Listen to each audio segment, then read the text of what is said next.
I attempted to chop wood this past summer, and it was the funniest thing ever. My kids were laughing. Like, Nick, you were there. Like, everybody was laughing at me because it was the worst attempt at chopping. I don't even think it broke the surface.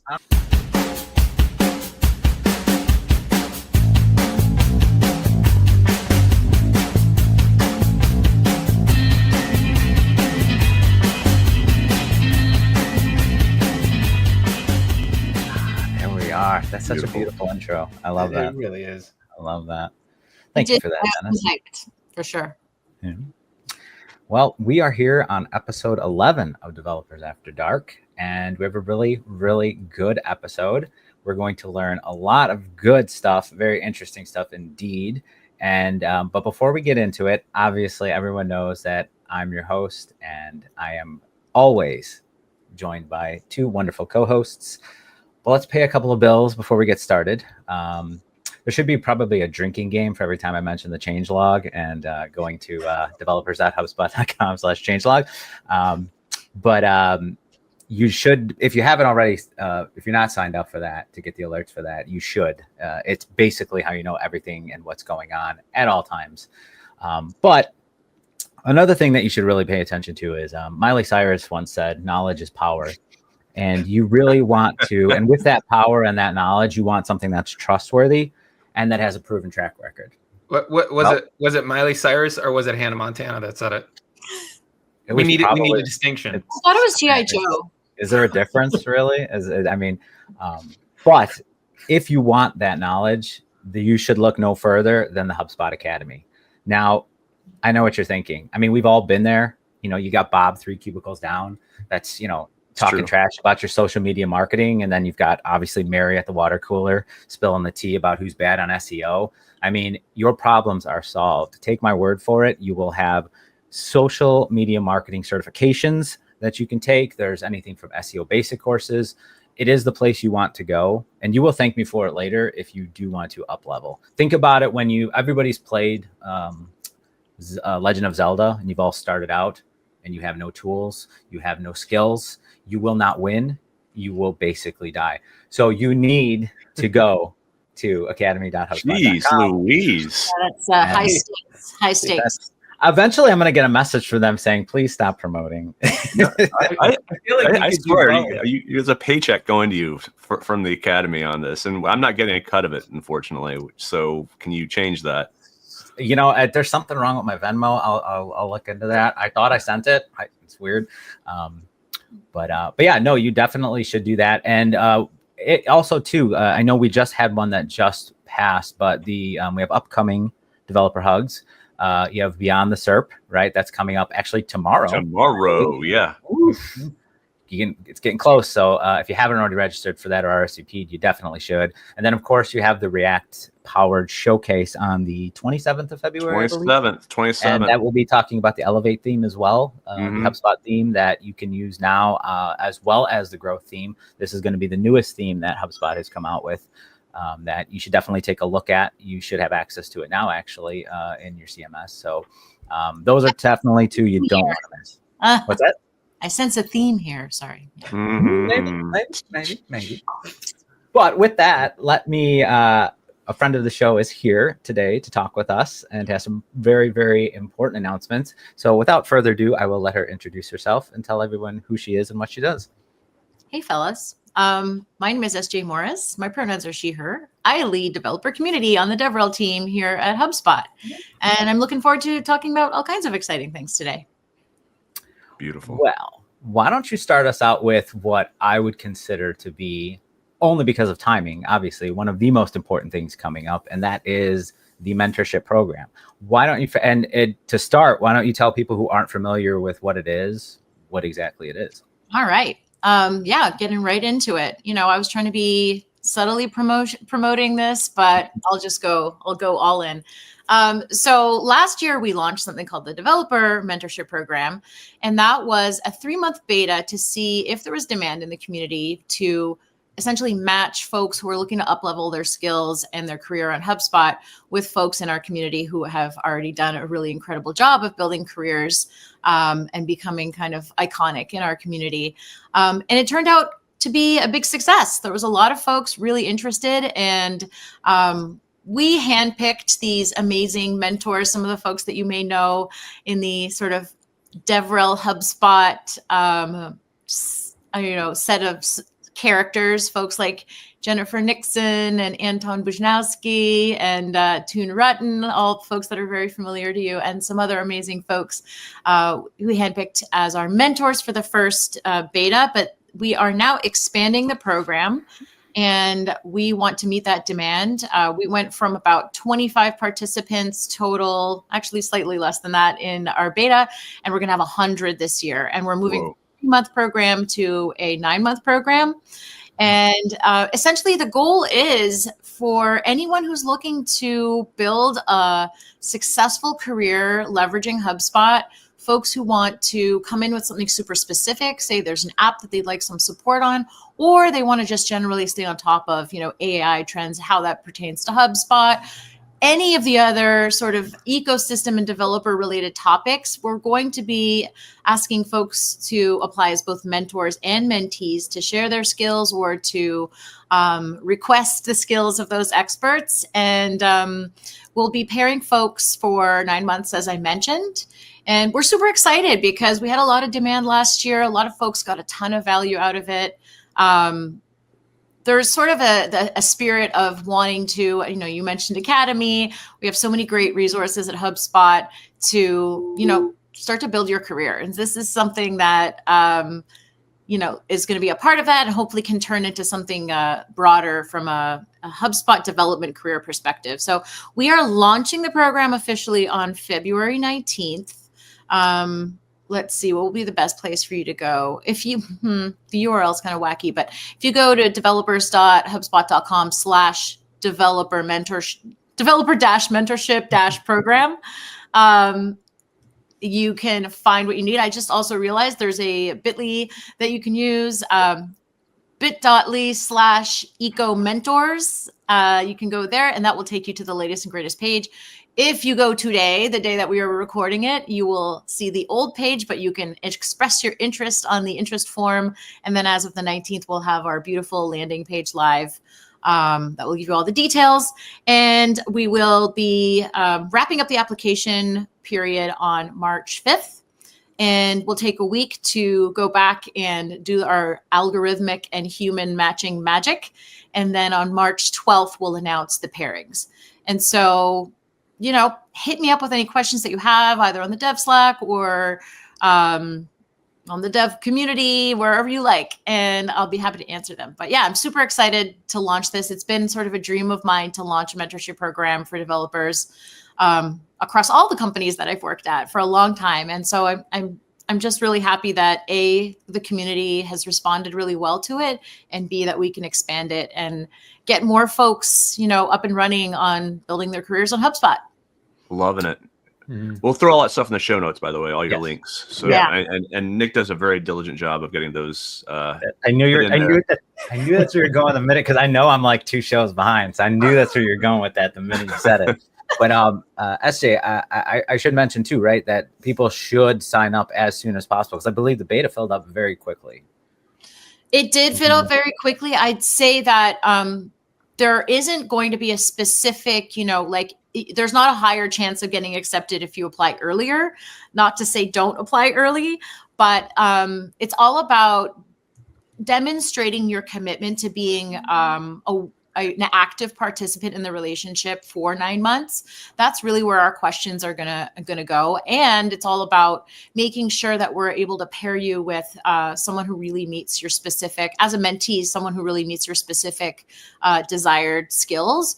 And if you're a mentor, just being really precise about your availability and the skills that you have to share and how you'd like to help upskill someone in the community, and potentially, there's always a chance that you'll find your next great hire in this program. So that's an incentive for mentors too. That's what I was going to ask you. Like, the being a mentee is a no-brainer to me, right? Yes.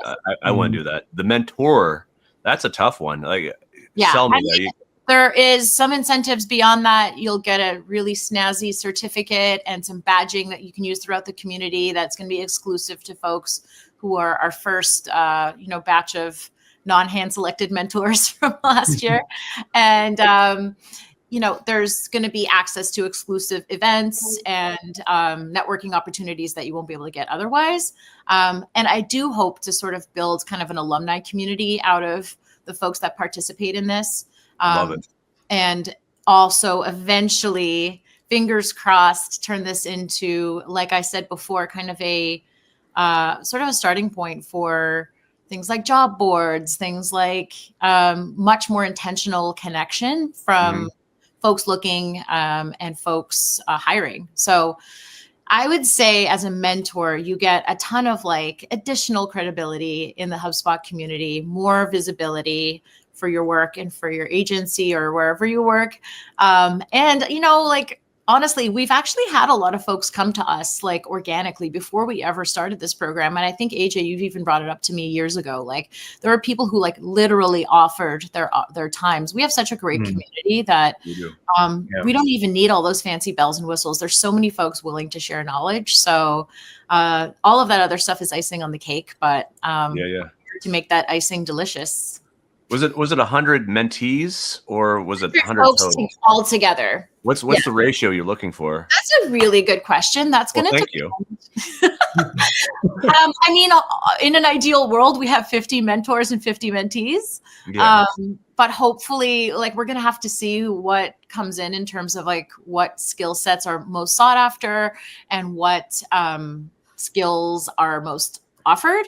We tried to learn from last year in terms of like what the highest frequency was for the types of skills folks were looking for, and make the categories a little bit more inclusive of those, and not so specific, but also not so broad, so that folks could fit into them well and would be able to pair successfully. So you're saying like one of the groups isn't going to be like HTML, like it's now I'm leading that group. Or the proper way to build out a mohawk. Essentially, I can teach you how to make a little kitten run around at the bottom of your screen. Yeah. Nice. This marquee. Use the marquee tag. Just use the marquee tag. The marquee tag, yeah. Retro coding with SJ. Very retro. So yes, okay. I recommend. Go ahead. Sorry. I don't even know what I was going to say. But no, I was going to say, so I recommend just sign up as soon as you can. Don't wait till like I do with taxes 2 minutes before the day it's due. And but yeah, if they need a mohawk specialist as a mentor, just I know a guy that can help out with that. So wow, good. Also, a mohawk that has no nose because the light on you is like, so. Does the mohawk have a nose? I'm like Casper the Ghost with this lighting. It's amazing. I don't know. Do you have like 12 monitors on you right now? 3 actually. It's like I need to. I'm working on that. As soon as I got the green screen, the cam, this will get sorted. It's okay. People don't come to look at me. It's fine. Like 50%. It's true. Like, it's true. They the rest don't. The rest of it is just people don't 50%. That's a big jump. But enough about me though. A little birdie did tell me, named Dennis, the success whale, told me that a particular person, maybe on this podcast, will be taking over the developer hug for next month potentially. Oh, yeah. Are we excited about that? Not me. A whole bunch of fabulous women will be taking over the developer hug, low key in honor of International Women's History. I don't know, like it's just we get a month. This right? Nice. Isn't that weird? It's such a weird thing. I was starting to talk about this our last podcast, and I want to say Women's Month. It's such a strange thing to say. I know it's very odd. Right? You only get that if you talk after this month. So that's why this is our big chance. We were, it's illegal for us to do a hug unless it's right. So this is just worried the quality of the D-hug is going to like jump when he's not doing it for a month. And then very loosely we're looking at talking about, getting past barriers to entry in tech just generally. So it won't be like ultra specific to the lived experience of women. It'll just be about, getting started in tech and some of the challenges that folks face. And, that is one of the reasons why we launched the mentorship program. See how I did that? but there, I think a lot of folks listening here today can agree that HubSpot is not the easiest platform to get started on, depending on what you're trying to do. And so the best way I've found in my experience is to connect with the folks who know what they're talking about, or at least pretend to know what they're talking about, to help guide you. And, that's one of my favorite aspects of community, is just pairing people together to make exciting things happen. So yeah, DevHug is going to be a lot of fun and all about that. And I look forward to it. So that'll be what, March 27th? Yeah, I think it's what we agreed upon. Yeah. Something like that. Something like that. Fantastic. Now, speaking of fantastic segues, you had mentioned breaking barriers and getting into tech. Before I want to ask you how you got into tech, but before we do that, I did want to acknowledge one admonishment that I should have, so that way it does explain the only one that will explain last week's episode title. Yes, in fact. There are no 800-pound elephants. I think there's the 8,000-pound gorilla, and then there's the elephant in the room. But for some reason, I merged them together in a fit of genius, and then mentioned an 800-pound elephant in the room. So if you're wondering where it's a skinny elephant, isn't it? It's a teeny tiny. It's a baby. It's a really tiny elephant. Yeah. Isaac did defend me, and their baby elephants can be 800 pounds. So there is that. So I do kind of like lean on that as my excuse, but I did want to point that out because that did that was the. I mean, how else do new things get created? New expressions, like maybe they're on something. It's like a slightly big deal, but not a huge deal, like just a baby deal. It was the nightmare fuel that kind of made the title of last week's episode possible. So I just wanted to point that out. So yeah, you can admonish me for that. That is. That's okay. That's allowable, I guess.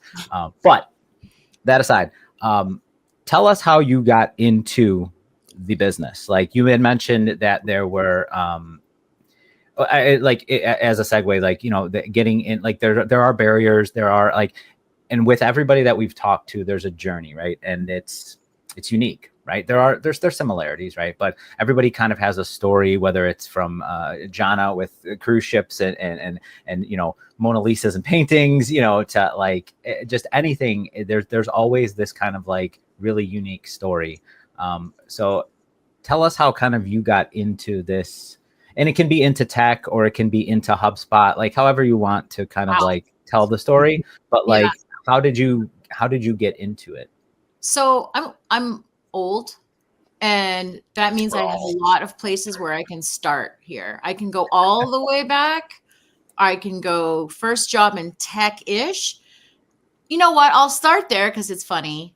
Can you lean into your background, like do it like more of a comedic set with this? Yeah, I need a mic. Wait, I'm trying to. What is the? What's the deal? What's the deal with tech? With getting started in tech.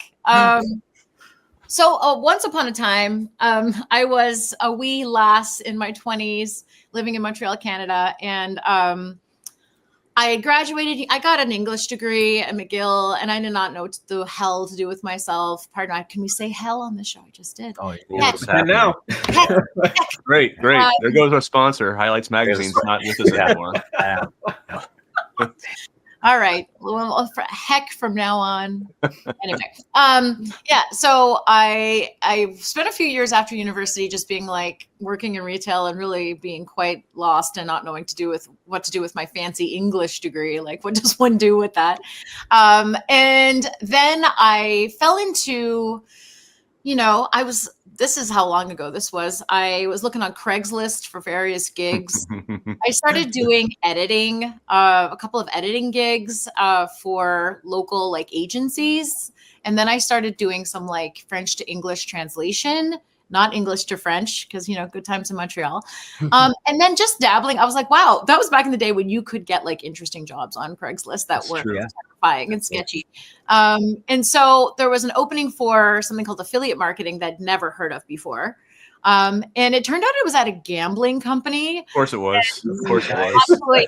So that was my big moment. That was the start of tech for me. It was all about, we made money when people lost money. So it was like pretty soul sucking. However, this was back in the day when my community was webmasters. Like, what is the webmaster today is what I'd like to know.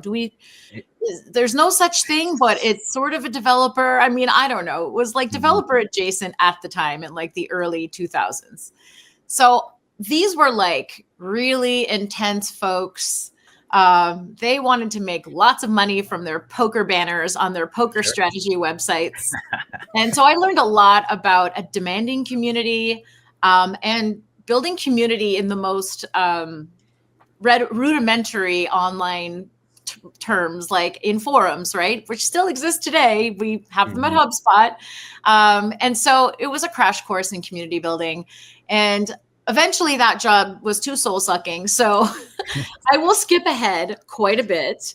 It does though, doesn't it? Not like online gambling in the casino industry is kind of like one of those, I don't want to say unsung heroes, but when it comes to like technological advancements, it's wild how all of these sort of like, shady parts of life actually are the big progressors in technology. And, we're human after all. So, I won't get into that too much, but essentially, yes. And I also feel like that was like a little taste of what it was going to be like working with developers before. Wow. Is there editing that happens here? No, because we're live. I just got like a big alert from security on my computer. It's time to update and restart your MacBook right now. And I can't make the screen go away. That's awesome. I'm just going to keep talking. You're fine. Yeah. I can't see anything anymore, but I'm just going to keep talking. Yes. So would you like me to continue on my tech journey?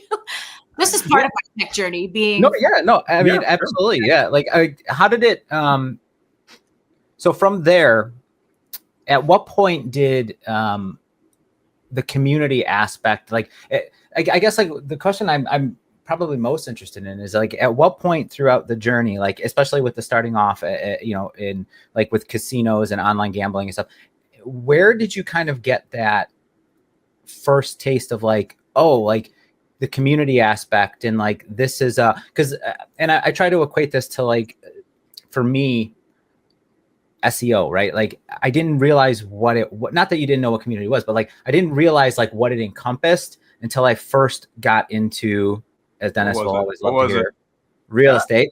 There you go. There was a time where, I was mostly just a developer and doing coding and doing, nothing to do with that. But there was an instance where you first got that first experience into it where you're like, oh, this is a whole different avenue that I can kind of transition into, and this can become a thing. Do you remember that moment for you where there were a couple of moments that led up to the, I guess, moment that made it like, oh yeah. Okay. So what I was doing back at the affiliate marketing company was 100% community building, but it was not called it then. That terminology. Okay. Defer 12 hours. Yay. Okay. I'm free. Yeah. You're back. I'm back. Upgrading your computer is a big part of everyone's tech journey. It is a barrier to entry as well. So there was a few moments along the way after that gig. After that gig, I did a few just sort of generic online marketing roles at some small companies in Montreal. But there was one company I worked at that did voice of customer surveys called iPerceptions. And we launched this like sort of like free product that was called, it's a very unfortunate name, but it was called 4Q. And it was fun. And I ended up, that product was kind of my baby. And so that was another product where we were referring to the community as webmasters because folks would, put this little JavaScript code on their site and they would get like, oddly, it was an on-entrance survey, which is like, lol. Anyway, that doesn't exist anymore. but it was meant to say, like, will you take a survey at the end of this? And it would ask you 4 questions at the end to see if you achieved the task that you came to achieve. Very simple metric, right? So I was building community with all these webmasters that were leveraging this tool. And that was when community started to like pop up in the industry, like around 2008 as a title. So that was my title. I was the community manager for 4Q. And I was like, okay, this is kind of cool. Like, admittedly, the world of community has been kind of vague in terms of like the actual job duties associated to it. And it was very vague back then. I was essentially like PMM, support, all the things related to this little product, but I liked it. I really liked kind of having this group of folks that had like a shared, like, you know, they wanted to get insights from their customers, and that was the shared identity. And so I did that for a while, and then moved on to a couple of more of those little rando marketing roles. And then, and actually worked at an agency, an account manager doing an SEO and agency for a while. So that's another thing. But then like, I have such a problem of going like rabbit holing when I'm telling these stories. So feel free to interrupt me at any time. I will fast forward to DevRel, the DevRel moment for me. So I have alluded to doing these sort of like dabbling in all of these sort of online marketing and some community roles. But I was getting a little like kind of fed up. I wanted something new. And interestingly, I got introduced to this tiny startup in Montreal in 2011 by my manager at that company, iPerceptions. And they were a company called Context.io. They were an email API. And I barely knew what an API was. All I knew about APIs at the time was that, you know, we needed to leverage data from the Google Analytics API. We were here thrown around at the agency a lot. And so I vaguely knew what an API was, but I wasn't super familiar. And at the time, APIs as products, like companies building their entire product on an API, was a fairly new concept. That was right around when like Twilio and SendGrid launched their first, you know, APIs to the world as like, that was the offering of the company. You would pay to use these APIs. And so that was what Context.io was. And it was me and the founder, who was an engineer, and another engineer. And so I was essentially like wearing all of the hats, which I low-key love. Like you may have noticed that here at HubSpot, I like to wear many hats and do lots of different things. And I think that, you know, the roles I've had since then allow me to. But the thing I loved the most about that job was building community with developers. And at the time, that happened largely through in-person events. So we did it was so funny. I went to lots of hackathons as a almost non-programmer. I mean, I'm not a programmer. I like to pretend that if I've written a line of code that I'm a programmer, but you're I'm not. such a programmer. HTML. HTML. Blink, marquee. CSS. I've written some PHP. I've written some Python. Well, there you go. Ever Googled anything and got Stack Overflow? Then you're fine. That's a developer. Yeah, basically. That's yeah, I've done that. I used to have some green squares on my GitHub, but that, you know, as we know, that might not be programming. But in any case, I used to love going to hackathons. It was kind of a weird arrangement because we'd have like our engineers on Skype and like me just like hyping up the product. But I just found like it harkened back a little bit to the gambling affiliate days, because these folks were super no nonsense.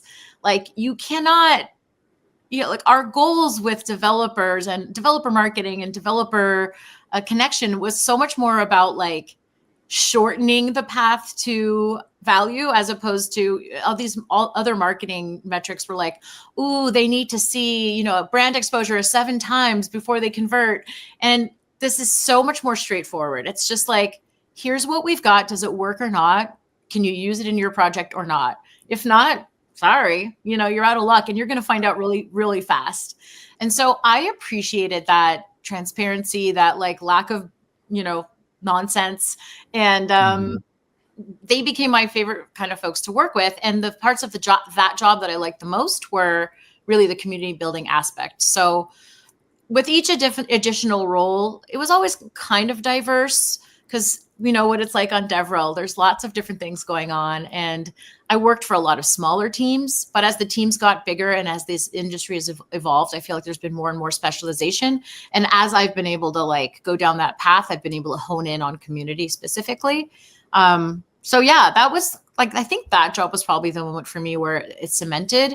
And honestly, so I'm a boomerang for HubSpot. I was at the company from 2019 to 2020 as a program manager on DevRel. When I came back exclusively to focus on community. So this is my first job that is 100% developer community focused. So yeah, it all led up to this moment. And this is the icing on the cake. This is it. This is it. I can retire after this. Would you be happy with just any type of community? Developer specific, is that something that's really big? It's really stuck. It's really, really stuck. Like that was the big career pivot for me. I've often wondered that, like, how would I feel with like customer-based community or like more B2B? And I think I could do it and still get, satisfaction out of it.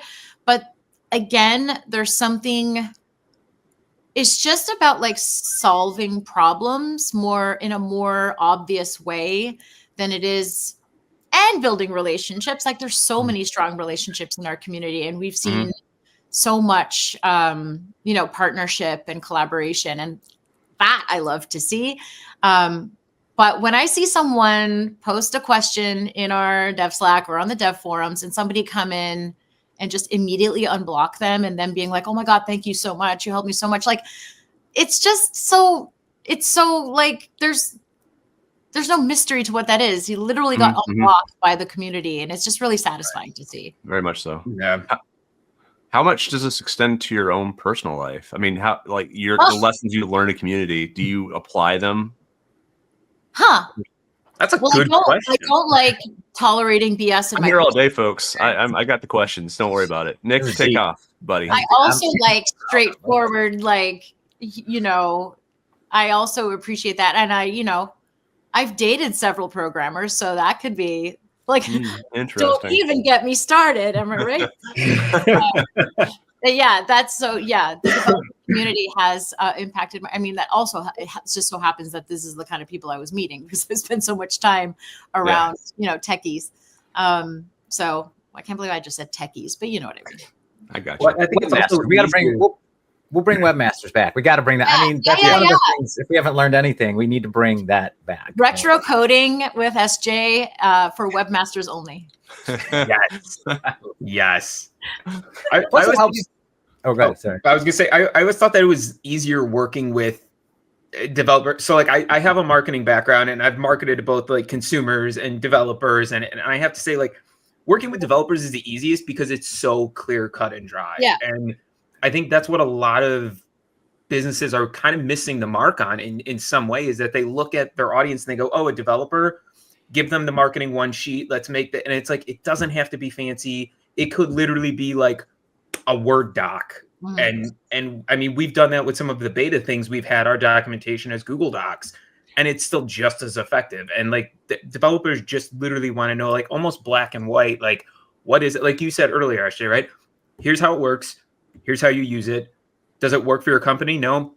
Sorry. This is how it works though. Okay. But it works for that guy's company. So, or, that girl's company. So we're going to go.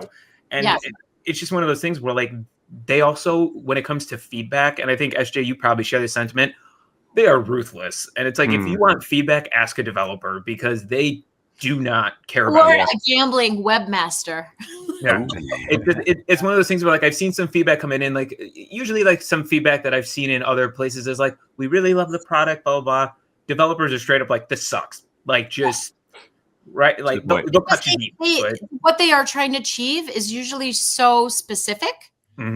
Whereas I feel like, God bless marketers or other non-programmers.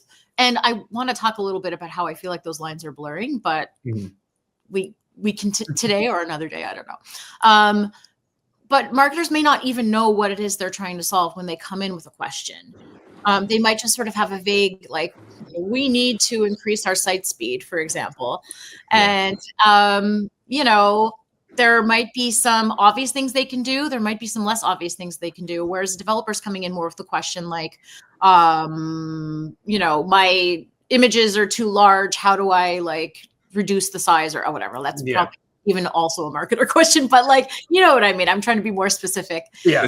I feel like sorry, go continue. No, it's just that it's that specificity and that like knowledge of exactly what they're trying to achieve. But I think we take that for granted actually, because that's one of the things that the mentorship program and other sort of barrier to entry things are, because I've actually spoken to some developers who are so excited about, they've been tasked to work with HubSpot. They're so excited about it, but they're not sure exactly where to start. Once they do get started, then they can get into that specificity. But sometimes there is that sort of like that moment, like it was literally someone whose company had just switched from Salesforce to HubSpot, and he was about to change his like signature, his title, like from Salesforce developer to HubSpot developer. And he's like, where do I start so I can feel like I'm a HubSpot developer? And, I was like, try the academy, try the CRM bootcamp, join the mentorship program. Like these are all things that will help folks really weave that into their identity and then get in to those like very specific community solved problems. Yeah, I was just going to say, I feel like it's almost a double-edged sword, the specificity of like a developer's needs. Because when I was community manager on our forums, everything seemed very transactional, right? Like you get what you want, and that's all I'm here for is what I want right now. To get the people who have that feedback, who actually are there to support and help others. That's the hard thing with developers, in my opinion. And I feel like the fact that marketing is ambiguous in a sense, like you're always kind of asking a question, trying to figure out where you're going. It's stickier that way somehow, right? It's stickier in community. And so one of the things that I think is something I try to sort of share for folks who are building community programs for the first time, or dev community programs for the first time, there's only ever going to be a tiny percentage of your dev community that is like offering lots of feedback, engaged every day in the community, answering those questions. By far the most, the touch point that's most frequent is just coming in to get unblocked and then carrying on with your day. Yeah. There are some core folks that, for whatever reason, that, we're trying to get to that secret sauce and understand what those reasons are, but like they end up getting hooked on what's possible for HubSpot and what it can do for their customers. And they also just have kind of the spirit of wanting to be more involved with this thing that they work on every day, and they want to give back to the community in all kinds of fascinating ways. And we know a lot of those folks. I think some of those folks have even been on this podcast. I mean, two of these folks are here right now. I mean, and we're not talking about this. Hired by the company. That's a thing too. Yeah, that's the pinnacle, right? To me, like, I mean, not everyone in the community is going to get hired by the company, but like you can't get more at the core of the community onion than, oh my gosh, there's people here. Hi, Anton. Hi, Count Nicholas von James. There's people. Wait, is that? People watch this? What? Yeah, no, I mean, obviously they do. But anyway, I had a train of thought, but it's gone. It's okay. SJ, are you listening to both the website as well as Am I messing with the sound? I think you might need to mute the. I have this little thing open. If I stop this, will I go away? Wait. Please don't stop it. To kind of off what Dennis was saying too, I kind of feel like it's the equivalent of when you torrent movies online. People just come there, get what they want, leave. They get what they want and they leave, but no one really stays to help the community, as in sharing. That's it. Nick, movies. You know what I'm saying? There's a very distinct connection there. How many of you in the devs like have seen my auto messages that are like, a rising boat, tide lifts all boats, answer questions. It's all about karma. I think one thing is we do have like a broader community champions program at HubSpot that literally incentivizes folks to go into the community and answer questions. And we have a lot of devs in that community, including Anton, who's here today.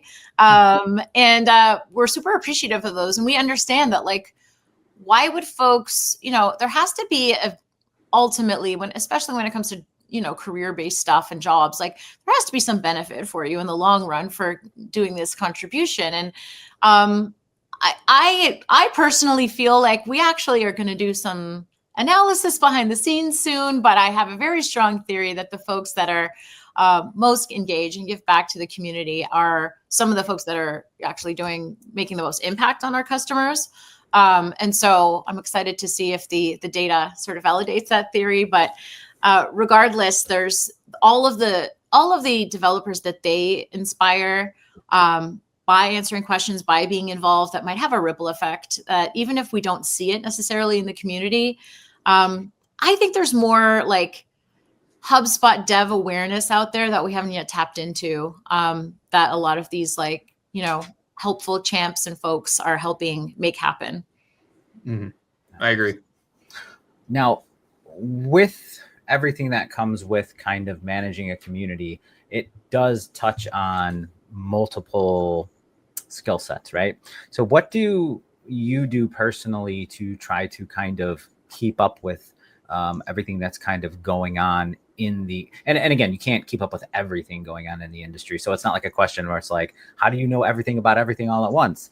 But what are some of the things that you do, or some of the resources that you use to try to kind of stay up to date with a lot of the things that are going on? Yeah. Which relates into what you're doing. So also similar to other people you've had on this episode or on this series, I have ADHD, which I actually find very helpful when it comes to multitasking and procrastinating. And some of the ways that I procrastinate are by trying to, scroll LinkedIn. Actually, Chris Riley of said ADHD and other skill set fame, who was on this show, introduced me recently to a newsletter called the TLDR. And the title says it all. Like, it's just the latest sort of like of that day, especially like, I feel like we literally need these things daily, maybe hourly lately with all of the developments in AI.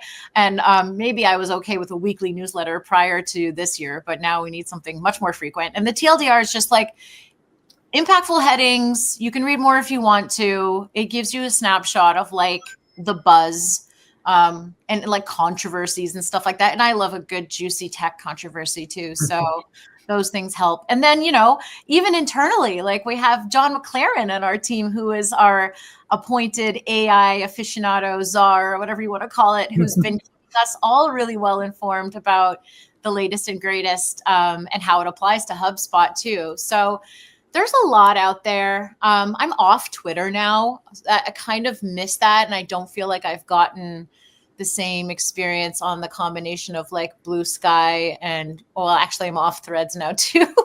But Twitter used to be all of that, community, news, everything. And I missed the good days of Twitter so much, but I think it's hard to keep up with. It's hard to keep up with like multiple channels and it's very hard to find that kind of, and again, you're never going to find the one thing that covers everything, but just to at least find a good small handful of things. I've actually, what you mentioned, John, when we were, can't remember if it was in a group channel on our HubSpot Slack here, where we were trying to pitch that like a kind of like AI corner with John, type of like segment is going to be necessary, if not now, very soon, Well, we can automate a John bot like with HeyGen and like just have him read the news every week. He doesn't even have to show up. It's just we had talked about the AI and actors and will they be necessary at one point? We could just make, you're right. I mean, who knows?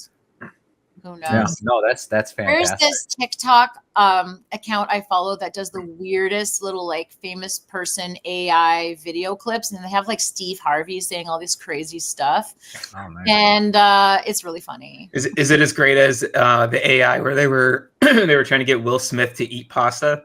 Have you seen that? Oh wait, is that like with the immense amounts of pasta? Like yeah, where it just like I can't. Like at one point, his jaw becomes unhinged like a snake and just starts like eating the plate. I saw it, but I had to look away. So scary. Yeah, it's interesting. I don't know what moment are we living in, but it's wild. It's wild. Now, with as overbearing as technology and everything that comes with the amount of touch points that you kind of have to be involved in with the community. Are there things that, and I always have to preface this with, you can never 100% get away from technology as much as sometimes we may want to.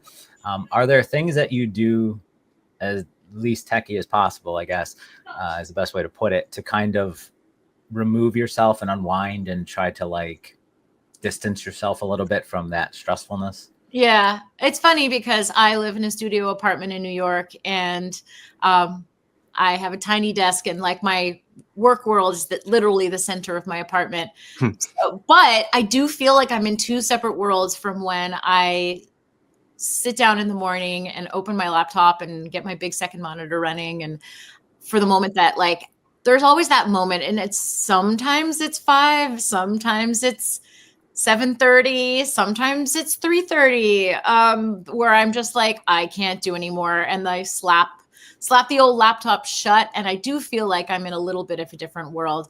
I have started this is like not advice, but you asked the question. Like, I have started this new ritual to unwind at the end of the day where I slap on a cold sheet mask from the fridge. Highly recommended to all of you and everyone listening. Very refreshing. And then I just turn on this really cheesy game that is 100% aimed for children that I play. I don't know if any of you like have seen the Netflix games beta.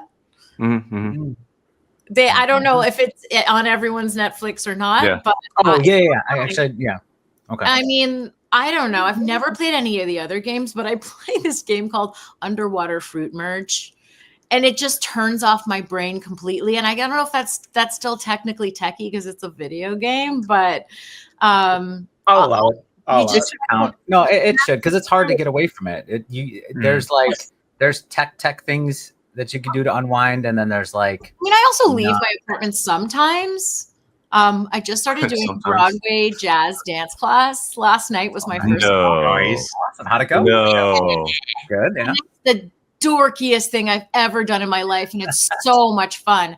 Like, we're doing choreography for a chorus line. That song One from a chorus line, which if the younger folks in this room may not remember that particular Broadway play, and I'm not going to sing it, but you can, if you YouTube it, a chorus line, you will see there are hats involved, and our dance teacher brought out the hats yesterday. Oh, awesome. And I have like didn't exist if there's no photos. What I'm hearing is Inbound in San Francisco is going to be fantastic this year. Yeah, I was going to say there better be a like a tech talk with SJ, and then at the end she does kind of like the hello my baby, hello. It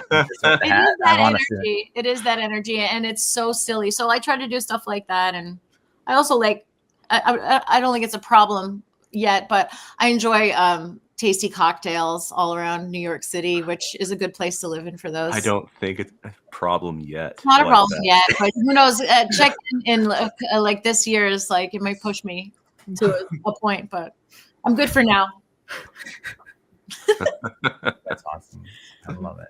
Now, what do y'all do for unwinding and fun? Chop wood.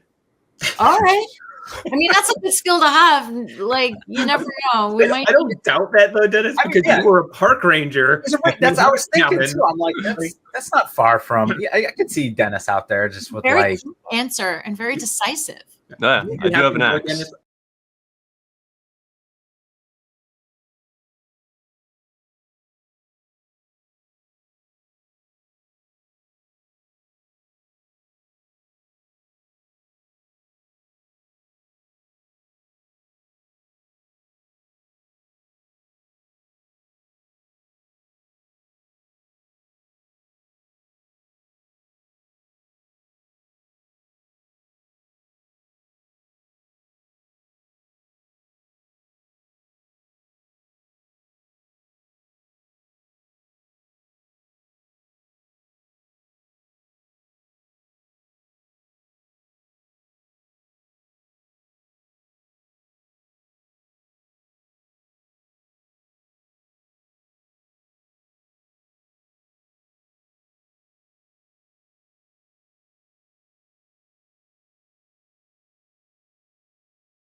put You're yourself creeping in on risk. people. You're creeping on people is what you're trying to say.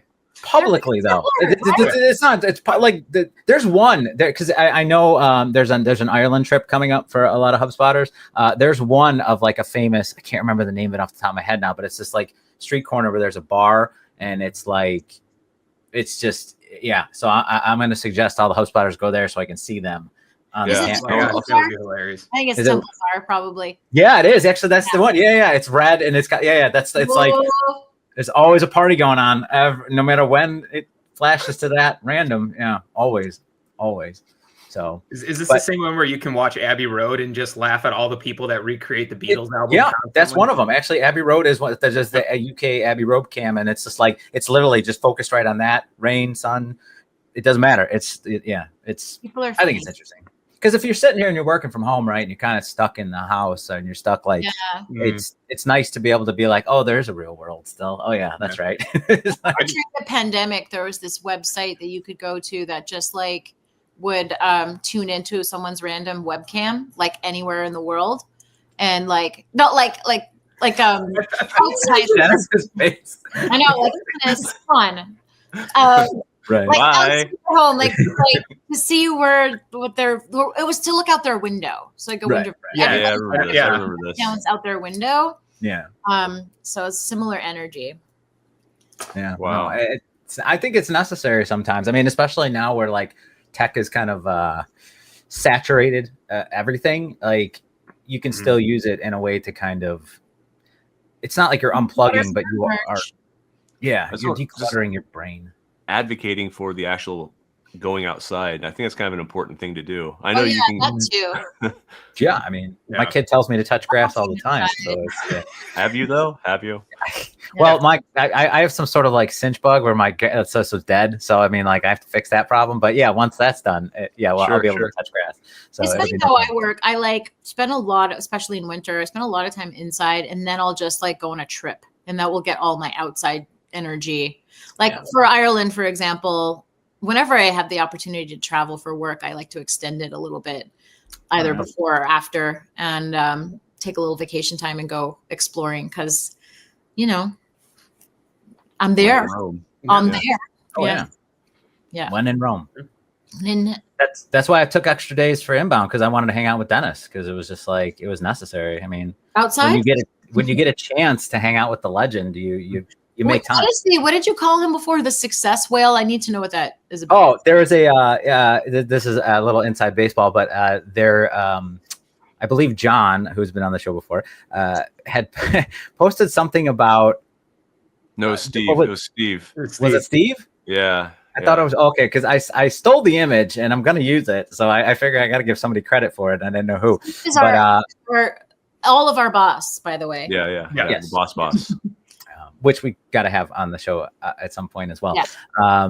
But yeah, it was somebody had posted something about what was it like fail whale, and then like somebody had posted something with the butterfly wings on it, and I said, "Oh, that's Dennis the success whale," and that's that's going to be the mascot for Developers After Dark. I just have to. Yeah, I got to edit the homepage and get that where on you're there. going with that. I mean, it doesn't have the cute rhyming factor of the fail and the whale. Right. There's not really an animal that rhymes with success. So Yeah, Dennis, change your name. So that's the only reason we really get this to work. So, a success ibex. Okay. I kind of wanted to piggyback. Actually, I did have a question for you that I want to piggyback off of mentorship. Has there been any advice that someone has given you, like someone that like you would consider like a mentor, that has really been impactful for you throughout either life or your career? Yeah. So there is someone that when I first started in the DevRel world at that company, Context.io, I was like, what the heck is this world? What's going on? And I just started like, this was back in the days when you could just reach out to anyone on Twitter and they would respond. And like, I reached out to a bunch of folks doing dev advocacy, doing DevRel at other companies. And there was someone named Tim Falls who worked at SendGrid who was leading developer community at the time there. And I was like, oh, developer community, that's a thing. How interesting. And he was so generous with his time with me back then. He was basically just like, I mean, it was very community of him, first of all. That's one thing that I also love about working in the community industry or world is that they're just like, everyone is so generous and kind with their time. It's just part of like who gets drawn to this world.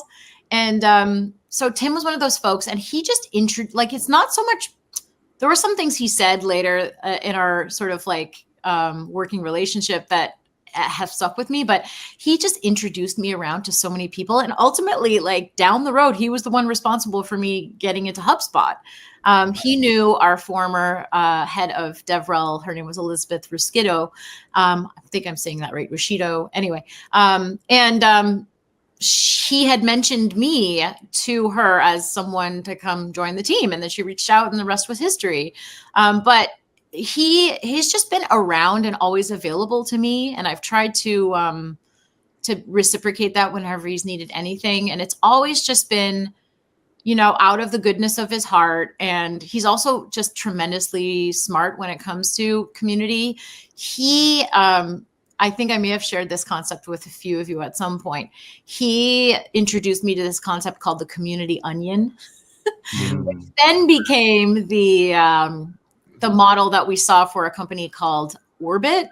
It's the same concept. So essentially, like, you have all of these different tiers of engagement for the community, and the folks in the middle are like the most engaged, but it kind of radiates outward and like sucks people into the orbit or the layers of the onion. And so I've just used that as a frame of reference for so long. And that was Tim's original baby. And he also, he's just been an inspiration to me for a super long time and has always been, you know, available to me. So someone like that, like, yes, this is going to be a 9-month career or a 9-month opportunity that you'll have with the mentorship program. But the hope is that you meet someone like that who becomes like a mainstay and has supported you and connects you with opportunities for the rest of your life or the rest of your career. And so, you know, being able to try to like speed up that process for folks and make that happen as part of this program is something I'm so excited about. So everyone can find, you know, someone that's just, I don't know, even if it's someone who's just going to cheer you on for this scope of a project, like, yeah, for sure. It's just so powerful. Mm-hmm. And too, Community Onion is a great title for a episode. I just thought I was like, peel away the layers of our community. I do like that. That is fantastic. One of the I know we're almost coming up on time, but I wanted to, one of the last things I kind of wanted to ask you was, what were one of the things that, I mean, and you can choose the, you know, tech in general or at HubSpot, like what were one of the one things or a few, whichever, that surprised you the most when you first started? What were some of the things? Because I know, you know, for me, I mean, and not to steal an answer, but like traditionally, like most, especially starting at HubSpot, like drinking from a fire hose, right? That's one that you can ask anybody, and that is like, that's solid. That's on everybody's list, right? So it's almost like kind of a gimme. Are there any others like that you kind of came across where you were like, oh wow, this is, I didn't expect this? Well, it's not specific. It's not, well, it applies very much to HubSpot, but it wasn't originally learned at HubSpot. So prior to working at HubSpot, I spent time at Shopify and HubSpot, MailChimp, HubSpot. But Shopify was the first company I worked at where developers weren't the primary audience for the product. Customers and merchants were. And so what surprised me the most was what a different journey it is for a team that works with developers at a company that is customer obsessed, and the education that you need to do internally to demonstrate the value of developers throughout this company. And like, you have to be strategic about it too. Like, it's not, obviously not everyone's going to understand our technical audience or our developers at the company, nor should they. But I think it's the right folks making the specific decisions that kind of domino down to us. Like that difference, like, oh, hello. Welcome to a special guest before, as we're wrapping up. Sorry, keep going. I didn't know there was a little Nick out there. Now I know. Community. Yeah, the community just grew. Love it. So that's it. It's just sort of like the nuances between working for a company that is developer first versus what we call Developer Plus. And, you know, for another episode, how those lines are blurring. Woo, AI. Ooh, wow. Well played.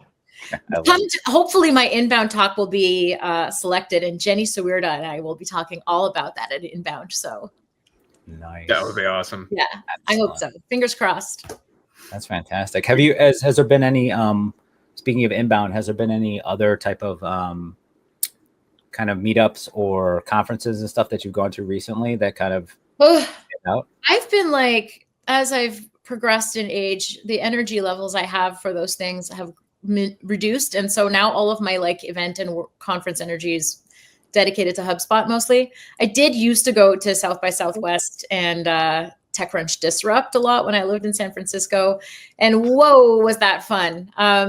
South by Southwest was a blast. We were working there, but I also got to like, you know, be at the whole thing. It's really all encompassing and super cool. And the thing I think was the funniest part of South by Southwest for me was I'd be exhausted. I'd be at the airport and I was leaving after, you know, working at this, we used to have like an API lounge when I worked at a company called Nashery, and all of the APIs we worked with had like little booths, and we had like popcorn and Bloody Mary machine. It was crazy. It's like the lounge at airports, right? Like where it you was can like a lounge at an airport, but in a conference center, basically. Mm-hmm.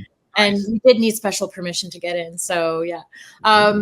Anyway, so I would be at the airport exhausted, and then like it was the end of Tech Week and Music Week would be starting, and all of these cool musicians would be like landing on the planes, and they'd look so dope. And it was like all the nerds at the airport, like waiting at the gates, and it was just like such an obvious transition at the airport on like a couple of specific days.